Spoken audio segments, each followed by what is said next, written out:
এই নিৰ্বাচনী প্ৰচাৰ এই প্ৰস্তুতি আমাৰ খুবই তুঙ্গত আৰ বিভিন্ন জায়গাত আমাৰ ৰাজ্যে উৎসাহেৰে এইবাৰ ইন্ডিয়ে মানে ভোট দি এনডিএ চৰকাৰ বনোৱাৰ কাৰণে সাজু হৈ আছে। ৰাইজৰ মনত উৎসাহ আছে, উদ্যম আছে আৰু সকলোৱে মিলি ৰাইজে ইতিমধ্যে সিদ্ধান্ত গ্ৰহণ কৰিছে। আমি সকলোৱে মিলি এইবাৰ এনডিএ যিমানখিনি কেণ্ডিডেট আছে আমি এনডিএ এনে প্ৰাৰ্থীক আমাৰ বিপুল ভোটত মানে ভোটদান কৰি বা বিপুল ভোটত জয়যুক্ত কৰাৰ কাৰণে আমি সাজু হৈ আছো। আৰু বিভিন্ন জায়গাত ইতিমধ্যে মিটিংবিলাক হৈ আছে। ৰাইজে ইমান উৎসাহেৰে আমাক মানে বাচাই আছে বা ইমান উৎসাহেৰে আমাৰ মিটিংবিলাক আহিছে। কোনো ধৰণৰ নমতাকে মানুহবিলাক আহি যায়। আমি জাষ্ট যাব লাগে আৰু মানুহখিনি আহি যায় আৰু এইটো আমাৰ কাৰণে শুভ লক্ষণ।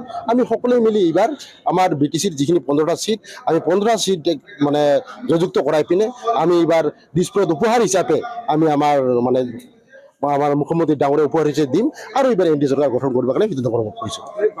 সমষ্টিত বিভিন্ন প্ৰান্তত হৈছে ৰূপম ৰায়ৰ জয় কেনেকুৱা নিশ্চিত হৈছে? একদম ৰূপম ৰায় বুলি নহয়, আমাৰ মানে যিখিনি BTCত আমাৰ 15 সমষ্টি আছে 15টা সমষ্টিৰ এনডিএ প্ৰাৰ্থী ইতিমধ্যে জয়যুক্ত হৈ আছে।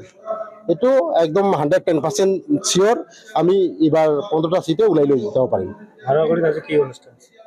আজি তাক নিৰ্বাচনী প্ৰচাৰ হোৱা বুলি ক'ব পাৰোঁ। আজি কচুগাঁও মণ্ডলৰ উদ্যোগত ইয়াত আমাৰ যিমানখিনি বুথ কমিটি আছে, আমাৰ যিমানখিনি শক্তি কেন্দ্ৰ আছে, চবে মিলি আজি আমাৰ নিৰ্বাচনী মানে প্ৰচাৰৰ ক্ষেত্ৰত আমি কেনেকৈ আগবাঢ়িব পাৰিম এইখিনি আজি আলোচনা হ'ব। আপোনালোকে এনডিএৰ বিৰুদ্ধে যিটো BTC ইউপিপিএল আছে ইহঁতৰ অৱস্থা কি?